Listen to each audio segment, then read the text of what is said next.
Mamie, aujourd'hui c'est dimanche. Tu nous racontes toujours une belle histoire de la Bible. Est-ce que tu peux nous raconter une aujourd'hui s'il te plaît? Oui, mamie, racontez-nous encore une histoire de la Bible. Bien sûr, mes chéris. Mais aujourd'hui, je vais vous raconter une histoire un peu spéciale. C'est un récit qui existe toujours, mais qu'on ne trouve pas dans la plupart de nos Bibles modernes. Vous qui regardez, faites aussi des recherches dessus. C'est Daniel, chapitre 13. C'est l'histoire de Suzanne et les deux juges. Comment ça, mamie? Une histoire de la Bible qu'on ne trouve pas dans toutes les Bibles? Oui, tu sais, toutes les Bibles ne contiennent pas exactement les mêmes récits. Certaines histoires, comme celle que je vais te raconter aujourd'hui, sont dans ce qu'on appelle les Bibles catholiques ou orthodoxes. Mais elles ont disparu de beaucoup de Bibles modernes. Ces récits sont pourtant très précieux, et ils nous enseignent des leçons importantes. Aujourd'hui, je veux te raconter l'histoire de Suzanne, une femme courageuse et juste. Après, à travers toi, j'espère que tu pourras partager cette histoire avec d'autres et les encourager à découvrir ces récits oubliés. Voici l'histoire. Il y avait à Babylone, un homme nommé Joachim, qui avait pris pour femme, Suzanne, fille d'Elkia, de la tribu de Dan. Cette femme était fort belle et craignait Dieu. Elle avait été instruite par ses parents selon la loi de Moïse. Il y avait un homme qui demeurait à Babylone, et son nom était Joachim. Il prit une femme nommée Suzanne, fille d'Elsias, d'une grande beauté et craignant Dieu, car ses parents, qui étaient justes, avaient instruit leur fille selon la loi de Moïse. Or Joachim était fort riche, et il avait un jardin près de sa maison, et les Juifs affluaient chez lui, parce qu'il était le plus honorable de tous. On avait établi juges cette année-là 2 anciens d'entre le peuple, dont le maître a dit « L'iniquité est sortie de Babylone par des vieillards qui étaient juges, qui paraissaient régir le peuple. » Ils fréquentaient la maison de Joachim, et tous ceux qui avaient des différends se rendaient auprès d'eux. Vers le milieu du jour, lorsque le peuple s'était retiré, Suzanne entrait dans le jardin de son mari et s'y promenait. Les 2 vieillards la voyaient chaque jour y entrer et s'y promener. Mamie, pourquoi tout le monde respectait Joachim? Parce qu'il vivait selon la loi de Dieu et était un exemple pour les autres. Être juste, c'est être honnête, bon et fidèle à Dieu. Et Suzanne, pourquoi tout le monde disait qu'elle était si spéciale? Parce qu'elle aussi vivait selon les commandements de Dieu. Elle n'était pas seulement belle à l'extérieur, mais aussi dans son cœur. Et ils conçurent pour elle une ardente passion. Ils pervertirent leurs sens et détournèrent leurs yeux pour ne pas voir le ciel et ne pas se souvenir des justes jugements de Dieu. Ils étaient donc blessés d'amour pour elle, mais ils ne se communiquaient pas mutuellement leurs souffrances, car ils avaient honte de révéler l'un à l'autre la passion qui leur faisait désirer d'être avec elle. Ils l'observaient chaque jour avec soin pour la voir, et ils se dirent l'un à l'autre « Allons chez nous, c'est l'heure du dîner. » Et ils sortirent et se séparèrent. Mais étant revenus sur leurs pas, ils se rencontrèrent, et s'étant demandé le motif de leur retour, ils s'avouèrent leur passion. Puis ils convinrent entre eux du moment où ils pourraient la trouver seule. Comme ils épiaient un jour convenable, il arriva que Suzanne entra dans le jardin, comme elle l'avait fait la veille et l'avant-veille, sans autre compagnie que 2 jeunes filles. Elle voulut se baigner dans le jardin, car il faisait chaud. Il n'y avait là personne, sinon les 2 vieillards, qui s'étaient cachés et qui l'épiaient. Elle dit aux jeunes filles, « Apportez-moi de l'huile parfumée et des onguents, et fermez les portes du jardin, afin que je me baigne. » Elles firent ce que Suzanne avait commandé, et ayant fermé la porte du jardin, elles sortirent par une porte de derrière, pour apporter ce qui leur avait été demandé. Elles ne savaient pas que les vieillards étaient cachés dans le jardin. Dès que les jeunes filles furent sorties, les 2 vieillards se levèrent, coururent à Suzanne et lui dirent « Vois, les portes du jardin sont fermées, personne ne nous aperçoit, et nous brûlons d'amour pour toi. Consens donc à notre désir et sois à nous. Sinon, nous nous porterons témoins contre toi, et nous dirons qu'un jeune homme était avec toi, et que c'est pour cela que tu as renvoyé les jeunes filles. » Suzanne soupira et dit « Du tous côtés l'angoisse m'environne. Si je fais cela, c'est la mort pour moi, et si je ne le fais pas, je n'échapperai pas de vos mains. Mais il vaut mieux pour moi tomber entre vos mains sans avoir fait le mal, que de pécher en présence du Seigneur. Alors Suzanne jeta un grand cri, et les deux vieillards crièrent aussi contre elle. Et l'un d'eux courut ouvrir les portes du jardin. Quand les serviteurs de la maison entendirent les cris poussés dans le jardin, ils se précipitèrent par la porte de derrière pour voir ce qu'il y avait. Lorsque les vieillards se furent expliqués, les serviteurs eurent grande honte, parce qu'on n'avait jamais dit chose semblable de Suzanne. Mais mamie, ces juges n'étaient pas censés être bons? Pourquoi ils voulaient faire du mal? Très bonne question.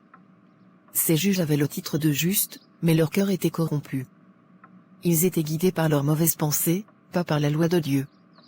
Cela nous montre que ce n'est pas le titre ou l'apparence qui compte, mais ce qu'il y a dans le cœur. Est-ce que Dieu les voyait pendant qu'ils faisaient ça? Oui, Dieu voit tout, même ce qui est caché. C'est pour cela qu'il a fini par révéler leur méchanceté. Les deux vieillards y vinrent aussi, tout remplis de pensées méchantes. Le lendemain, le peuple s'étant rassemblé chez Joachim, le mari de Suzanne, les deux vieillards, remplis de pensées méchantes et de rancune, vinrent avec l'intention de la faire périr. Mamie, pourquoi Suzanne n'a pas eu peur de dire non? Elle risquait de mourir, non. Oui, ma chérie, mais Suzanne avait une grande foi. Elle savait que faire le mal ne pouvait jamais plaire à Dieu, même pour sauver sa vie. Moi, je crois que j'aurais eu trop peur. Comment elle a fait pour être si courageuse? Elle a prié et s'est confiée à Dieu. La prière nous donne de la force, même dans les moments difficiles. Dressèrent au peuple, déclarant « Envoyez chercher Brillante, fille d'Elsias, femme de Joachim. » Et aussitôt, on envoya chercher Suzanne. Elle arriva accompagnée de ses parents, de ses enfants et de tous ses proches. Elle était d'une grande beauté, avec des traits délicats et une prestance rare. Comme elle portait un voile, les juges, épris de méchanceté, ordonnèrent qu'on lui ôtât son voile afin de se rassasier de sa beauté. Tous ses proches, ainsi que ceux qui la connaissaient, versaient des larmes, ne pouvant supporter de la voir ainsi exposée. Les deux vieillards, se levant au milieu de la foule, mirent leurs mains sur sa tête, et en pleine accusation, prirent la parole. Suzanne, les yeux emplis de larmes, leva son regard vers le ciel, son cœur empli de confiance en Dieu. Les vieillards commencèrent. Pourquoi tout le monde a cru les juges? Ils n'ont pas cherché à savoir la vérité? C'est parce que ces juges étaient respectés et que personne n'osait les contredire. Parfois, les gens suivent aveuglément ceux qui ont du pouvoir, même s'ils ont tort. Alors, personne ne pouvait aider Suzanne? Dieu pouvait. C'est pour cela que Suzanne a prié, car elle savait que Dieu voit ce que les hommes ne voient pas. Leur récit.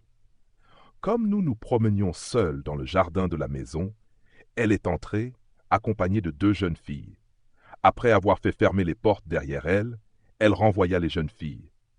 Alors, un jeune homme qui était caché dans le jardin est venu à elle et a commis un acte immoral avec elle. Nous étions dans un coin du jardin, et en apercevant le crime, nous avons couru vers eux. Nous les avons trouvés dans l'acte infâme. Nous avons tenté de saisir le jeune homme, mais il était plus fort que nous, et après avoir ouvert la porte, il s'est échappé. Quant à elle, après avoir pris connaissance de ce qui s'était passé, nous lui avons demandé qui était ce jeune homme, mais elle a refusé de nous le dire. Voilà ce que nous attestons. Le peuple, croyant leurs paroles en raison de leur âge avancé et de leur autorité de juge, fut immédiatement enclin à la croire et, sans investigation préalable, la condamna à la mort.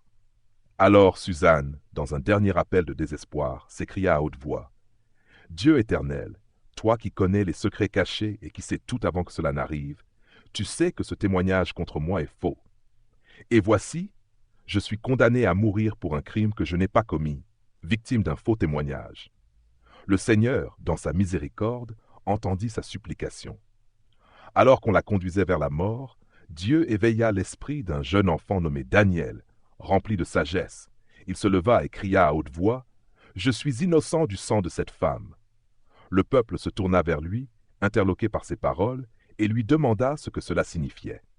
Daniel, se tenant fermement au milieu d'eux, leur répondit « Êtes-vous donc insensés, enfants d'Israël, au point de condamner une fille d'Israël sans enquête et sans chercher la vérité? Revenez en arrière, car ils ont rendu un faux témoignage contre elle. » Le peuple... Mamie, Daniel n'avait pas peur de parler contre les juges? Non, parce qu'il savait qu'il défendait la vérité. Quand on est sûr que quelque chose est juste, il faut avoir le courage de le dire, même si c'est difficile. Et si les juges avaient dit la même chose? Mais ils ont menti, et les menteurs finissent toujours par se contredire. C'est ce qui s'est passé. Daniel les a piégés avec leurs propres mensonges. Désormais convaincu par les paroles de Daniel, retourna précipitamment au tribunal. Les anciens, étonnés de l'intervention du jeune homme, l'invitèrent à s'asseoir parmi eux et à partager son jugement. Daniel, après avoir pris place, leur dit « Séparez-les l'un de l'autre, et je les interrogerai. » Lorsqu'ils furent séparés, Daniel interrogea le premier vieillard, lui disant « Homme vieilli dans le crime, tes péchés passés t'ont rattrapé. Toi qui rendais des jugements injustes et condamnais des innocents, toi qui relâchais les coupables, tu sais bien ce que le Seigneur a dit, tu ne feras pas mourir l'innocent et le juste. Si tu les as vus ensemble, dis-moi sous quel arbre tu les as vus. » Le vieillard répondit, « Sous un lentisque. » Daniel lui rétorqua, « Tu mens, et cela sera ta perte, car l'ange de Dieu, ayant reçu l'ordre divin, va te fendre par le milieu. » Après l'avoir envoyé, il fit venir le deuxième vieillard et lui dit, « Toi, race de Chanaan, nom de Juda, c'est la beauté d'une femme qui t'a séduit et la passion a perverti ton cœur. C'est ainsi que vous agissiez avec les filles d'Israël, mais une fille de Juda n'a pas supporté ton iniquité. Dis-moi maintenant sous quel arbre tu les as vus ensemble. » Il répondit, « Sous un chêne. » Daniel, les yeux pleins de sagesse, lui dit, « Tu mens aussi, et cela sera ta perdition, car l'ange du Seigneur est déjà là, prêt à te fendre par le milieu. » Le peuple, choqué par la sagesse de Daniel et la vérité qui émergeait, poussa un grand cri de soulagement. Ils bénirent. Alors, les méchants n'ont pas réussi? Non, parce que Dieu protège ceux qui lui font confiance. Même si parfois ça prend du temps, la vérité finit toujours par triompher. Mamie, pourquoi Dieu ne les a pas arrêtés avant? Parce qu'il voulait que tout le monde voie la vérité. Il a permis que cela arrive pour montrer que ceux qui prient et restent justes, comme Suzanne, sont toujours protégés. Dieu, qui sauve ceux qui espèrent en lui. Puis, ils se retournèrent contre les deux vieillards, qui avaient été convaincus par Daniel de leur faux témoignage. Selon la loi de Moïse, ils leur firent subir le même sort qu'ils avaient voulu imposer à Suzanne. Le sang innocent de la femme fut sauvé ce jour-là. Les parents de Suzanne, Helcias et sa femme, ainsi que son mari Joachim, rendirent grâce à Dieu avec une immense gratitude, car ils étaient profondément reconnaissants du fait que leur fille avait été préservée du mal et qu'aucune malice ou déshonneur n'avait été trouvé en elle. Ils louèrent le Seigneur pour sa miséricorde infinie, pour avoir protégé Suzanne de l'injustice qui, autrement, aurait pu la toucher. Leur cœur était rempli de joie et de soulagement, sachant que leur fille n'avait pas succombé au piège tendu par ceux qui cherchaient à nuire à sa réputation. À partir de ce jour béni, Daniel fut élevé au rang d'honneur parmi le peuple. Il fut respecté et admiré pour sa sagesse et sa droiture, et sa réputation se répandit bien au-delà des frontières de la ville, atteignant les régions lointaines. Il était désormais un homme de grande considération, vu par tous comme un modèle de vertu. Les habitants de la ville et les gens de toutes parts. Alors, mes enfants, vous avez écouté l'histoire de Suzanne. Maintenant, dites-moi, qu'est-ce que vous avez compris? Moi, mamie, j'ai compris que Suzanne était innocente et qu'elle avait une très grande foi. Même quand les juges l'ont accusée, elle n'a pas perdu espoir et a prié Dieu. Oui, et moi, j'ai compris que Dieu voit tout.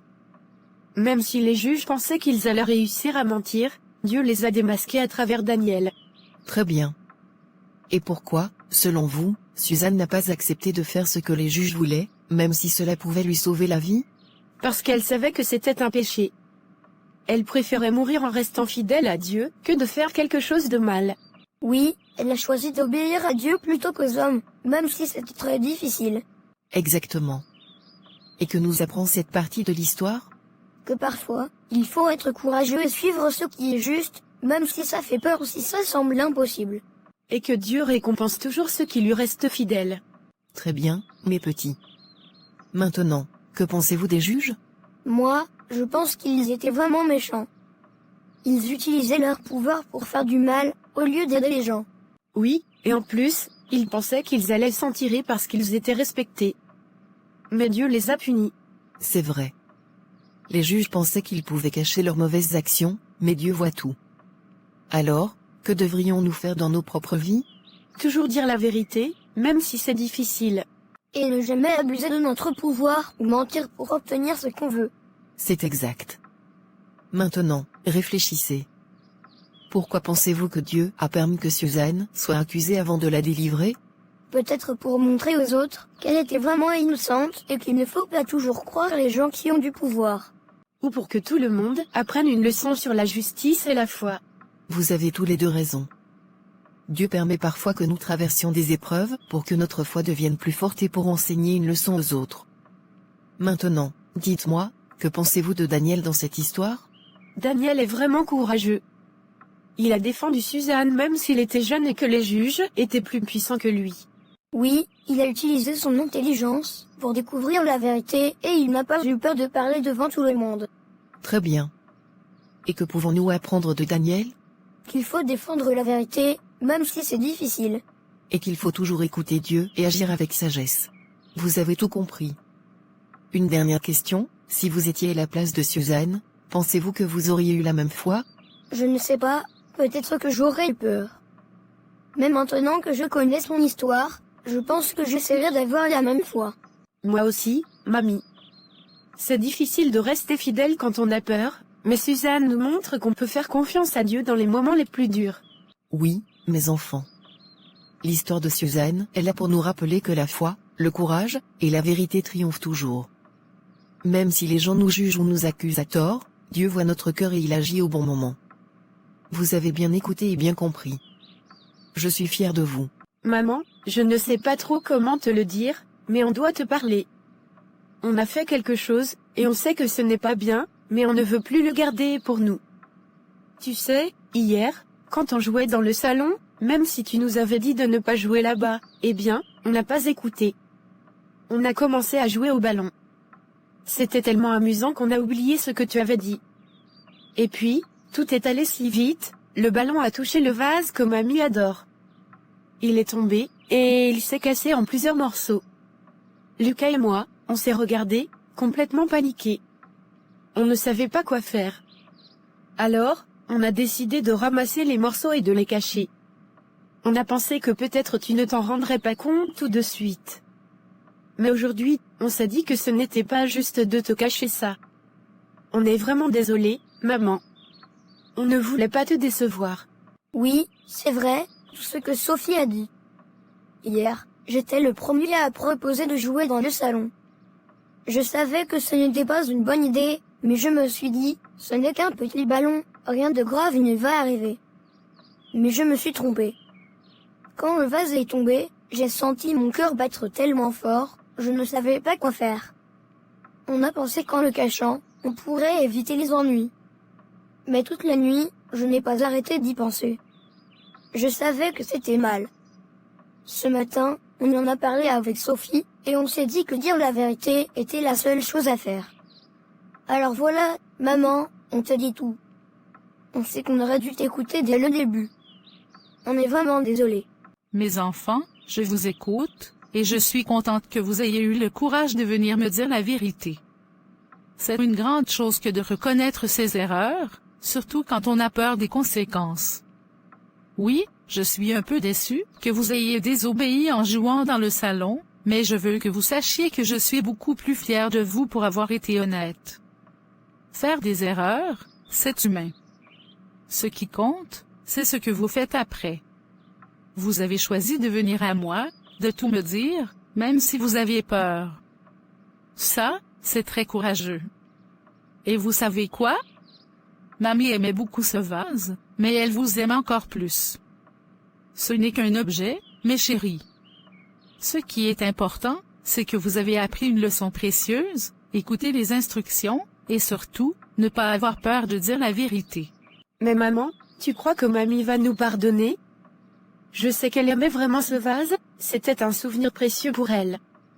Je ne veux pas qu'elle soit fâchée ou triste. Est-ce qu'on devrait lui dire tout ce qu'on t'a dit? Est-ce qu'elle va comprendre? Oui, Sophie. Mamie est une personne très compréhensive. Je vais vous aider à lui expliquer ce qui s'est passé. Ce sera peut-être un moment difficile, mais je sais qu'elle appréciera votre sincérité. Les grands-parents sont comme ça, ils ont un grand cœur. Et puis, on pourra essayer de réparer le vase, ou, si ce n'est pas possible, trouver une autre manière de lui montrer combien vous l'aimez. Vous savez, ce n'est pas la perfection qu'on attend de vous. Ce qui est important, c'est l'amour et l'honnêteté. Alors, ne vous inquiétez pas. On affrontera ça ensemble. Tiens, mes petits, vous voilà de retour. Vous semblez tout excités. Qu'est-ce qui se passe? Mamie, on a fait ce que tu dis toujours, partager ce qu'on apprend. J'ai raconté l'histoire de Daniel à Paul, et il a adoré. Et moi, j'ai parlé de Suzanne à Léa. Elle m'a dit qu'elle ne connaissait pas cette histoire et qu'elle allait demander à ses parents de lui lire. Eh bien, c'est une bonne chose, mes trésors. Partager les leçons des Écritures, c'est comme planter des graines dans un jardin. Alors, dites-moi, comment ont-ils réagi à vos histoires? Paul m'a dit qu'il trouvait Daniel vraiment courageux. Il ne comprenait pas comment quelqu'un pouvait continuer à prier même, en sachant qu'il pourrait se retrouver dans une fosse aux lions. Alors je lui ai expliqué que Daniel faisait confiance à Dieu, peu importe les conséquences. Oui, Daniel avait une foi inébranlable. Et toi, Sophie, qu'a dit Léa? Elle m'a demandé pourquoi Suzanne n'a pas cédé aux menaces des anciens. Elle pensait qu'elle aurait peut-être dû accepter pour sauver sa vie. Alors je lui ai dit que Suzanne savait que dire la vérité et rester fidèle à Dieu était plus important que de se protéger. C'est exactement cela, ma fille. Vous savez, Suzanne et Daniel nous rappellent que dans la vie, nous devons parfois faire face à des choix difficiles. Mais lorsqu'on s'appuie sur Dieu et qu'on fait ce qui est juste, il ne nous abandonne jamais.